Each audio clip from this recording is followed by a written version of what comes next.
అధికారులతో చర్చించి దీని మీద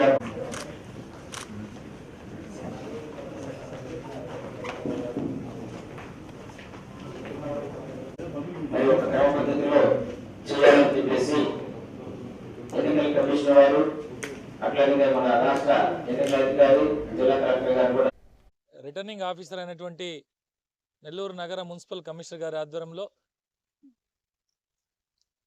ఎంసీసీ మోడల్ కోడ్ ఆఫ్ అందరు అధికారులతో ఒక సమావేశాన్ని ఏర్పాటు చేయడం జరిగింది. ఈ సమావేశానికి మాజీ మంత్రివర్యులు పెద్దలు పొంగూరు నారాయణ సార్ గారు, మాజీ మున్సిపల్ చైర్మన్ తలపాక అనురాధ గారు, కాంగ్రెస్ పార్టీ నాయకులు, భారతీయ జనతా పార్టీ నాయకులు, కమ్యూనిస్ట్ పార్టీ నాయకులు, వైఎస్ఆర్ కాంగ్రెస్ పార్టీ నాయకులు, అన్ని పార్టీల ప్రతినిధులు హాజరయ్యారు. అధికారులు వారు చెప్పాల్సింది చెప్పారు. ప్రధాన పార్టీలైనటువంటి వారి యొక్క అభ్యంతరాలన్నింటినీ కూడా ఈ సమావేశంలో తెలియజేశారు.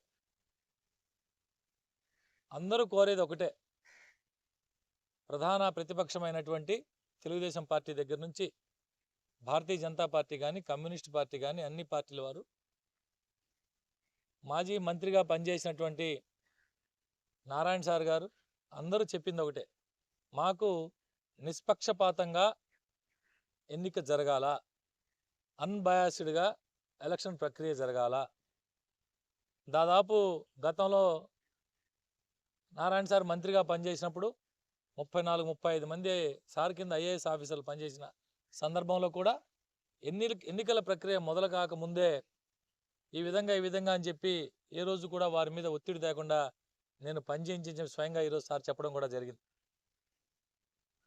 ఎన్నికల ప్రక్రియ మొదలైన తర్వాత అన్ని పార్టీలు సమానమే, అందరూ సమానమే, అందరికీ ఒకే రూల్ ఉంటుంది, దాని ప్రకారమే నడుచుకోమని చెప్పి అందరూ కూడా ఒక తెలుగుదేశం పార్టీనే కాకుండా అన్ని పార్టీలు ఈరోజు రిటర్నింగ్ ఆఫీసర్ అయినటువంటి మున్సిపల్ కమిషనర్ గారికి అందరు అధికారికి తెలియజేయడం జరిగింది. ఖచ్చితంగా ఆ విధంగా ఉంటుందని చెప్పి ఆశిస్తున్నాం. ఒకవేళ అలా కాకుండా పక్షపాత ధోరణితోనో లేదంటే ఎవరైనా ఏదైనా చెప్పారని చెప్పి వారి యొక్క ఒత్తిడికి తలగ్గో ఎక్కడైనా ఏదైనా తప్పులు చేస్తే కనుక ఖచ్చితంగా తగిన మూల్యం చెల్లించుకోక తప్పదు అని చెప్పి స్వయంగా అందరూ అన్ని పార్టీల వారు ఈరోజు ఈ సమావేశంలో చెప్పడం జరిగింది. ఇదే విధంగా ప్రతి వారానికో 10 రోజులకో ఒక సమావేశం ఏర్పాటు చేసుకొని జరుగుతున్నటువంటి పొరపాట్లు ఏమైనా ఉంటే ఖచ్చితంగా అధికారులను నిలదీస్తాం.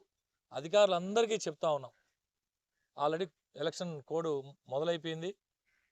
ఇప్పటి వరకు గతంలో ఏ కారణం చేత ఏం చేసినా ఇక మీదట చిన్న పొరపాటు జరిగినా ఎట్టి పరిస్థితుల్లో ఉపేక్షించేది లేదని చెప్పి అన్ని రాజకీయ పార్టీలు ఈరోజు ముక్తకంఠంతో చెప్పి దయచేసి దాన్ని దృష్టిలో పెట్టుకొని అధికారులందరూ పనిచేయాలని చెప్పి ఈ సందర్భంగా తెలియజేస్తాం.